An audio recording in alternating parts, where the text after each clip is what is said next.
नमस्ते दोस्तों। अंतर्राष्ट्रीय राजनीति के गलियारों से आज एक ऐसी खबर निकलकर सामने आ रही है जिसने न केवल कूटनीति के जानकारों को चौंका दिया है बल्कि सोशल मीडिया पर भी एक बहस छेड़ दी है। अक्सर कहा जाता है कि राजनीति और कूटनीति में शब्दों का चयन बहुत सोच समझकर करना चाहिए, क्योंकि एक गलत शब्द या एक गलत आकलन आपकी पूरी छवि को मिट्टी में मिला सकता है।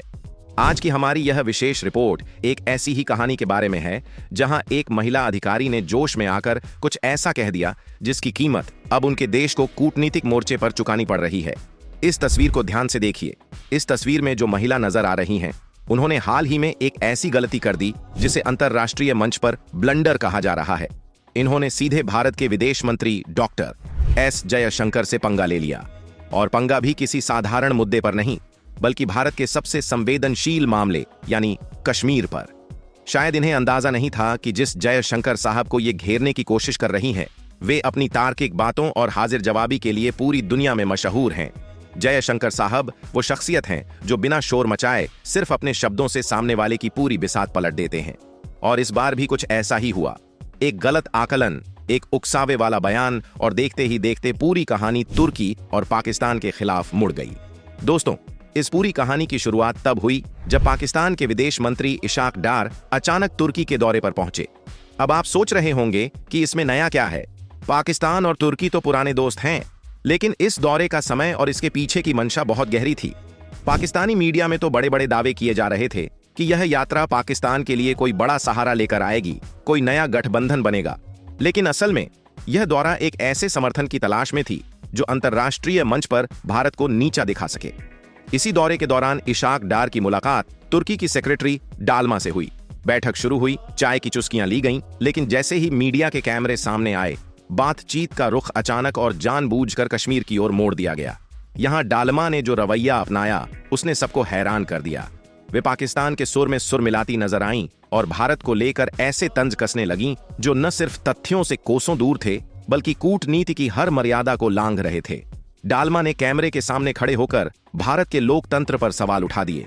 उन्होंने कश्मीर का जिक्र करते हुए कुछ ऐसे आरोप जड़े जो सीधे तौर पर भारत की संप्रभुता पर चोट थे। उन्होंने कहा कि भारत दुनिया के सामने तो लोकतंत्र का ढोल पीटता है, लेकिन असलियत में कश्मीर में अपनी सेना के जरिए युवाओं का दमन कर रहा है। उन्होंने यहां तक कह दिया कि कश्मीर में जिन युवाओं का एनकाउंटर होता है, वे अपराधी नहीं बल्कि अपनी आजादी की मांग करने वाले लोग हैं। जरा सोचिए, एक जिम्मेदार पद पर बैठी अधिकारी एक संप्रभु राष्ट्र की सेना पर इस तरह के गंभीर आरोप लगा रही थी। उन्होंने भारत की सुरक्षा व्यवस्था को कटघरे में खड़ा कर दिया। लेकिन वे यहीं नहीं रुकी। उन्होंने आग में घी डालने का काम तब किया जब उन्होंने भारत की तुलना इजराइल से कर दी। उन्होंने कहा कि जैसे गाजा में फिलिस्तीनियों पर बमबारी की जा रही है, ठीक वैसे ही हालात भारत ने कश्मीर में बना रखे हैं। इस तुलना का मकसद बहुत साफ था, पूरी दुनिया की नजरों में भारत को एक दमनकारी देश के रूप में पेश करना और वैश्विक संगठनों को भारत के खिलाफ भड़काना। तुर्की की इस सेक्रेटरी ने खुलेआम ऐलान कर दिया कि तुर्की हमेशा कश्मीरियों के साथ खड़ा रहेगा और एक दिन कश्मीर को आजादी जरूर मिलेगी, जिसमें पाकिस्तान उनका सबसे बड़ा मददगार होगा।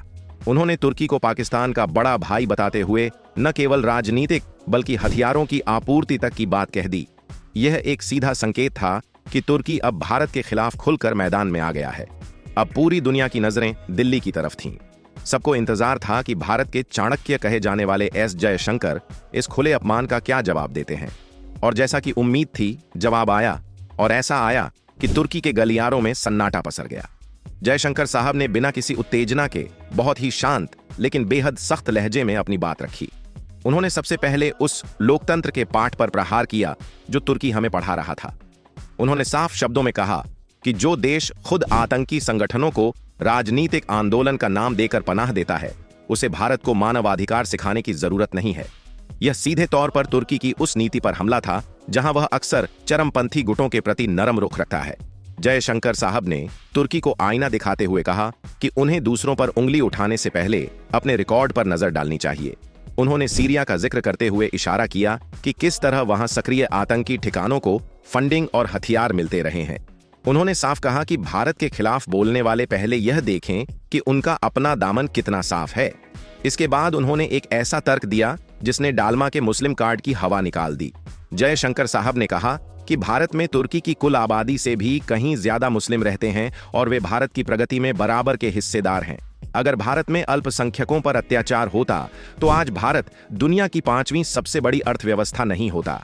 भारत में हर धर्म के लोग अपनी पहचान के साथ सुरक्षित हैं और कश्मीर भारत का अभिन्न अंग है जिस पर किसी भी बाहरी ताकत की बयानबाजी या हस्तक्षेप कतई स्वीकार नहीं किया जाएगा। लेकिन दोस्तों, बात सिर्फ जुबानी जंग तक सीमित नहीं रही। भारत ने अब तुर्की को उसी की भाषा में जवाब देना शुरू कर दिया है, लेकिन एक अलग मोर्चे पर। अगर आप नक्शे को देखेंगे तो आपको समझ आएगा कि भारत ने तुर्की की नाक के नीचे किस तरह अपनी बिसात बिछा दी है। तुर्की का एक बहुत करीबी दोस्त है अजरबैजान। तुर्की और पाकिस्तान मिलकर अजरबैजान को हथियारों की सप्लाई करते हैं ताकि वह अपने पड़ोसी देश आर्मेनिया को दबा सके। आर्मेनिया एक छोटा और तुलनात्मक रूप से कमजोर देश माना जाता था, लेकिन भारत ने खेल बदल दिया। पिछले कुछ सालों में भारत ने आर्मेनिया के साथ रक्षा सौदों की झड़ी लगा दी है। आज भारत आर्मेनिया को पिनाका रॉकेट लॉन्चर से लेकर आधुनिक तोपें और रडार सिस्टम सप्लाई कर रहा है। नतीजा क्या हुआ? जो अजरबैजान तुर्की के दम पर आर्मेनिया को डराता था, आज वही अजरबैजान और तुर्की परेशान हैं, क्योंकि भारतीय हथियारों ने युद्ध के मैदान में आर्मेनिया की ताकत को कई गुना बढ़ा दिया है। तुर्की ने कई बार भारत को धमकी भरे लहजे में कहा कि वह आर्मेनिया को हथियार देना बंद करे, लेकिन भारत ने इन धमकियों को नजरअंदाज करते हुए सप्लाई और तेज कर दी। आज आर्मेनिया भारतीय हथियारों का सबसे बड़ा खरीदार बनकर उभरा है। सिर्फ आर्मेनिया ही नहीं, भारत अब तुर्की के सबसे बड़े दुश्मनों यानी ग्रीस और साइप्रस के साथ भी कंधे से कंधा मिलाकर खड़ा हो गया है। भूमध्य सागर के नक्शे को देखिए, यहाँ बहुत सारे छोटे छोटे द्वीप हैं जो ग्रीस के पास हैं। तुर्की लंबे समय से इन द्वीपों पर कब्जा करना चाहता है और अक्सर ग्रीस को धमकाता रहता है, लेकिन अब यहाँ भारत की एंट्री हो चुकी है। भारत ने ग्रीस को अपनी आधुनिक ब्रह्मोस मिसाइलें और यहां तक कि S-400 जैसे सिस्टम में सहयोग तक की पेशकश की चर्चाएं गर्म कर दी हैं। तुर्की के लिए यह सबसे बड़ा सिरदर्द है। उसे डर है कि अगर भारत ने ग्रीस की सैन्य शक्ति को आधुनिक बना दिया तो तुर्की का समुद्र में वर्चस्व खत्म हो जाएगा। भारत ने साफ कर दिया है कि अगर तुर्की हमारे कश्मीर में दखल देगा तो भारत भी साइप्रस और ग्रीस के मुद्दों पर चुप नहीं बैठेगा। यह जैसे को तैसा वाली कूटनीति है। भारत और तुर्की के बीच हजारों मील की दूरी हो सकती है, लेकिन आज भारत की रणनीतियों ने अंकारा की नींद उड़ा दी है। दोस्तों, यह पूरा वाकया हमें बताता है कि आज का भारत बदल चुका है। ये वो भारत नहीं है जो अंतर्राष्ट्रीय मंचों पर केवल सफाई देता था। आज का भारत अपनी लकीर खुद खींचना जानता है। अगर कोई हमारी संप्रभुता को चुनौती देगा तो उसे जवाब सिर्फ शब्दों से नहीं, बल्कि रणनीतिक और आर्थिक प्रहार से भी मिलेगा। तुर्की की सेक्रेटरी डाल्मा ने शायद सोचा होगा कि कश्मीर पर बयान देकर वे अपनी लोकप्रियता बढ़ा लेंगी, लेकिन उन्होंने अनजाने में अपने देश के लिए एक नई मुसीबत मोल ले ली है। जयशंकर साहब के नेतृत्व में भारत की विदेश नीति अब रक्षात्मक नहीं बल्कि आक्रामक हो चुकी है। तो दोस्तों, आपको क्या लगता है? क्या जयशंकर साहब ने तुर्की को जो जवाब दिया वो सही था? और क्या भारत को आर्मेनिया और ग्रीस जैसे देशों की मदद और बढ़ानी चाहिए ताकि तुर्की जैसे देशों को उनकी सही जगह दिखाई जा सके? अपनी राय नीचे कमेंट बॉक्स में जरूर साझा करें। अगर आपको यह जानकारी पसंद आई हो तो इस वीडियो को एक लाइक जरूर दें और अपने दोस्तों के साथ शेयर करें ताकि उन्हें भी समझ आए कि वैश्विक राजनीति के इस शतरंज में भारत कितनी मजबूती से अपनी चालें चल रहा है। और हाँ, इसी तरह की और भी गहरी और विश्लेषणात्मक वीडियो देखने के लिए हमारे चैनल को सब्सक्राइब करना ना भूलें। अगली वीडियो में फिर मिलेंगे, तब तक के लिए जय हिंद, जय भारत।